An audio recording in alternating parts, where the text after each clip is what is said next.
خانہ ہر آنکھ ہو پیمانہ تو شم میری سالت ہے عالم تیرا پروانہ۔ اعوذ باللہ من الشیطان الرجیم، بسم اللہ الرحمن الرحیم، لا الہ الا اللہ محمد رسول اللہ صلی اللہ علیہ نبی وعلی آلہ صلی اللہ علیہ وسلم، صلاۃ و سلام علیک یا رسول اللہ صلی اللہ تعالی علیہ وسلم۔ قرآن و حدیث کی روشنی میں حضور پاک صلی اللہ علیہ وسلم کو نبوت ملنا۔ رسول اللہ صلی اللہ علیہ وسلم غار حرا میں عبادت میں مشغول تھے کہ آپ صلی اللہ علیہ وسلم کی نبوت کی مبارک گھڑی آ پہنچی۔ حضرت جبریل علیہ السلام غار حرا میں تشریف لائے اور آپ سے کہا پڑھیے۔ آپ صلی اللہ علیہ وسلم نے جواب دیا کہ میں پڑھا ہوا نہیں ہوں۔ رسول اللہ صلی اللہ علیہ وسلم فرماتے ہیں کہ اس کے بعد انہوں نے مجھے پکڑ لیا اور دبایا یہاں تک کہ میں نے اس تکلیف کو محسوس کی، پھر مجھے چھوڑ دیا اور کہا پڑھیے۔ میں نے جواب دیا میں پڑھا ہوا نہیں ہوں۔ پھر انہوں نے مجھے پوری طاقت سے دبایا اور چھوڑ دیا اور کہا اقرأ بسم ربک الذی خلق۔ ترجمہ: اے محمد صلی اللہ علیہ وسلم اپنے پروردگار کا نام لے کر پڑھیے جس نے عالم کو پیدا کیا۔ یہ حضور پاک صلی اللہ علیہ وسلم پر نازل ہونے والی پہلی وحی تھی اور آپ صلی اللہ علیہ وسلم کی نبوت کا پہلا دن تھا۔ آپ حضرت امہات المومنین خدیجۃ الکبریٰ رضی اللہ تعالیٰ عنہ کے ساتھ ورقہ بن نوفل کے پاس گئے جو نصرانی کے بڑے عالم تھے۔ انہوں نے اس بات کی تصدیق کی کہ حضرت محمد رسول اللہ صلی اللہ علیہ وسلم آخری نبی ہے جن کے آنے کی خبر پہلی کتابوں میں موجود ہے۔ سبحان اللہ۔ اللہ کی قدرت۔ بیج کو زمین کے اندر دبا دیا جاتا ہے۔ اس کا خول بہت سخت ہوتا ہے۔ کچھ بیج اتنے سخت ہوتے ہیں ہم انہیں دانتوں سے بھی توڑ نہیں سکتے، لیکن یہی بیج جب مٹی میں بو دیا جاتا ہے تو چند دنوں میں ایک نازک اور نرم پودا اس سخت بیج کو توڑ کر اور زمین کو پھاڑ کر نکلتا ہے۔ آخر اس سخت خول کو کون توڑتا ہے اور زمین سے پودا کون نکالتا ہے؟ قرآن پاک میں ہے یقیناً اللہ ہی بیجوں اور گٹھلیوں کو توڑتا ہے۔ قرآن پاک سورہ انعام آیت نمبر 95۔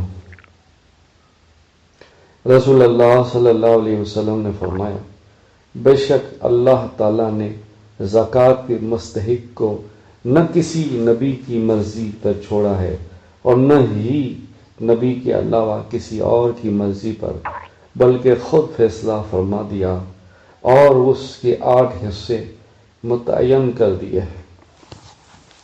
کتاب ابو داؤد حدیث نمبر 1630، روایت زیاد بن حارث رضی اللہ تعالیٰ عنہ۔ فائدہ: زکوٰۃ کا جو مستحق ہے اس کو زکوٰۃ دینی ضروری ہے، اور جو زکوٰۃ کا مستحق نہیں اگر اس کو دے دیا تو زکوٰۃ ادا نہیں ہوگی۔ حضرت عائشہ صدیقہ رضی اللہ تعالیٰ عنہ رسول اللہ صلی اللہ علیہ وسلم کا جنابت کا غسل یعنی فرض غسل فرماتے تو سب سے پہلے ہاتھ دھوتے، پھر سیدھے ہاتھ سے بائیں ہاتھ پر پانی ڈالتے، پھر استنجا کی جگہ دھوتے، پھر جس طرح نماز کے لیے وضو کیا جاتا اسی طرح وضو کرتے، پھر پانی لے کر اپنی انگلیوں کے ذریعے سر کے بالوں کی جڑوں میں داخل کرتے، پھر 3 دفعہ دونوں ہاتھ بھر کے بعد دیگر سر پر پانی ڈالتے، پھر سارے بدن پر پانی بہاتے اور سب سے آخر میں دونوں پاؤں دھوتے۔ کتاب مسلم شریف حدیث نمبر 718۔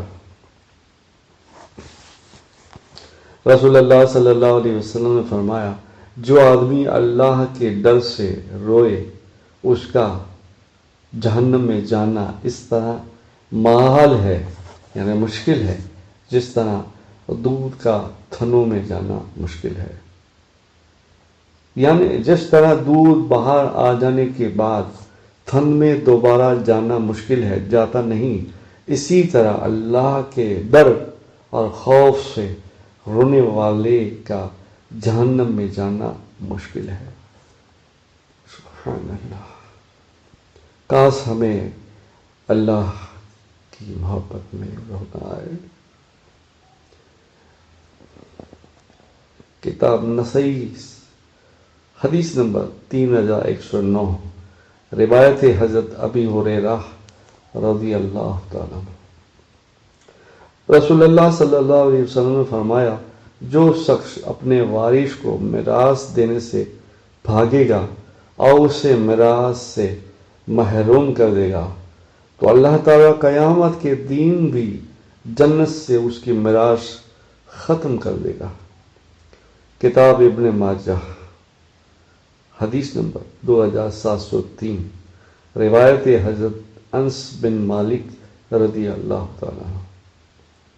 رسول اللہ صلی اللہ علیہ وسلم نے فرمایا، تم میں سے جس شخص کو صحت و تندرستی حاصل ہو اور اپنے گھر والوں کی طرف سے اس کا دل مطمئن ہو اور ایک دن کا کھانا اس کے پاس موجود ہو تو سمجھ لو کہ دنیا کی تمام نعمتیں اس کے پاس موجود ہے۔ کتاب ابن ماجہ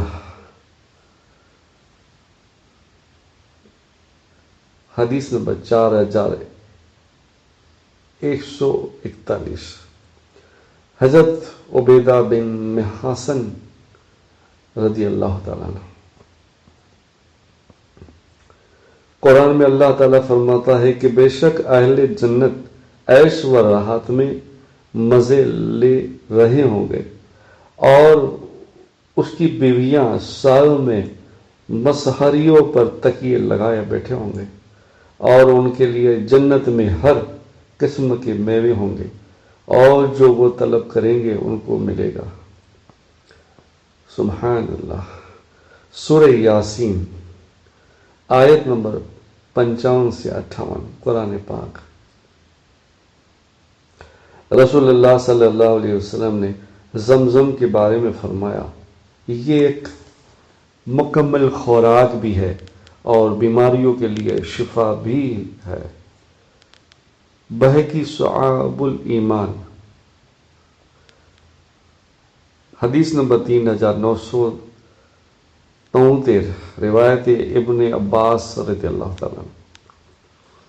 قرآن میں اللہ تعالیٰ فرماتا ہے کہ نیکی اور پرہیزگاری کے کاموں میں ایک دوسرے کی مدد کیا کرو، گناہ اور ظلم و زیادتی میں کسی کی مدد نہ کرو اور اللہ سے ڈرتے رہو، بے شک اللہ تعالیٰ کا عذاب بہت سخت ہے۔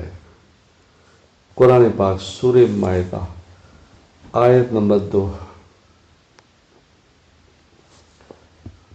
صلی اللہ علیہ نبی وعلی آلہ صلی اللہ علیہ وسلم۔ صلاۃ و سلام علیک یا رسول اللہ صلی اللہ تعالیٰ علیہ